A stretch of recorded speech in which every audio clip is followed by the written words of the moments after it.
like food has a very important role to play in our health, but based on a metabolic level, as well as at a much deeper level down at the mitochondria. But we must understand that food is essentially stored light.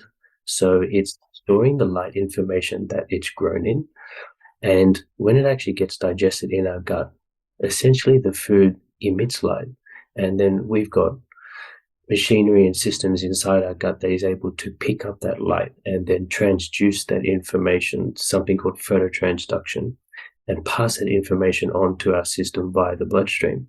And so the light that we are also under when we are eating has a huge role to play in how we metabolize that food, because we want that to be synced up. And so the stage upon which food is being digested is the mitochondria. And what is really happening is that mitochondria is checking the electrons that are in food and their quantum spin, and it is checking the light environment that you are sitting in at that moment in time and making sure that things are synced up. So if you are in a specific latitude, let's say you're in Los Angeles, but you're eating avocado that was grown in South America, for instance, your mitochondria is going to pick up a mismatch there. And that's when things start to go awry in the mitochondria. So, I mean, that's one important consideration. The other important consideration regarding light is that blue light, which is kind of ubiquitous in society right now, we have it in our screens, we have it in our telephones, we have it in our ceiling lights. What it actually does is the research is out to show that it increases blood glucose and increases blood insulin. So you don't even need to be, let's say you're sticking to your time restricted diet and you stop eating well before sunset. And so it's got a long fast overnight. But if you're sitting in front of the television and if you've got your skin exposed to the lights that are in your home, this is where melanopsin comes in. We can talk about that in a moment. You're actually raising your blood glucose and blood insulin as if you're having carbs. Yeah, that's wild. And so then what happens then? You raise your blood insulin, it competes with leptin at the leptin receptor, and while you're sleeping, your brain never gets the download of how much energy you have. Oh, that's fascinating. I've never really heard it put quite that way. It sort of takes the danger of blue light at night to a new level, not just, impeding the production of melatonin, keeping cortisol high, but also causing that whole chain of the higher blood glucose and the higher insulin, then Exactly. impeding the docking for leptin. And the thing is, where is melanopsin found?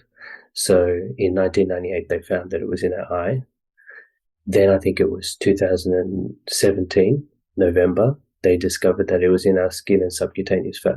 In the fat too. I didn't know that one. And so, and so our entire body is a panel of blue light receptors, which is what melanopsin receives. It's in, so this is why I'm covered up in full sleeves and everything. Even though there's no blue light in the room, there's a little bit of blue light coming from the screen, but I'm balancing that out with the red light from the lamp right here in order to kind of do my best to mimic the sun because it's late at night when I'm here. But these are the measures which we have to take.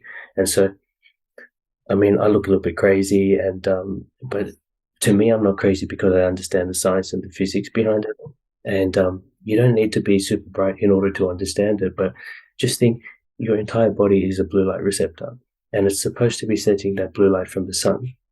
Problem is that the blue light that we are sensing is way stronger than the blue light of the sun. So the blue light of the sun, I think, is 5,500 or 5,750 Kelvin at sol and noon. So that means kind of middle of the day. That's the brightness of the blue light. The brightness of our blue light in our phone screens and laptops and computers and ceiling lights, fluorescent lights at work, etc., it's the same. It's like 5,500 Kelvin. The thing is, though, is that we are exposing ourselves to that blue light not only at sol and noon, but we are exposing it all day. So at breakfast, we're looking at our phones. After lunch, we're looking at our phones. Or we're working in front of a computer, 9 to 5. And so basically, we are exposing ourselves to the same amount of blue light at sol and noon all day long, right up to when we go to bed. In addition to that, there's no red light to balance it.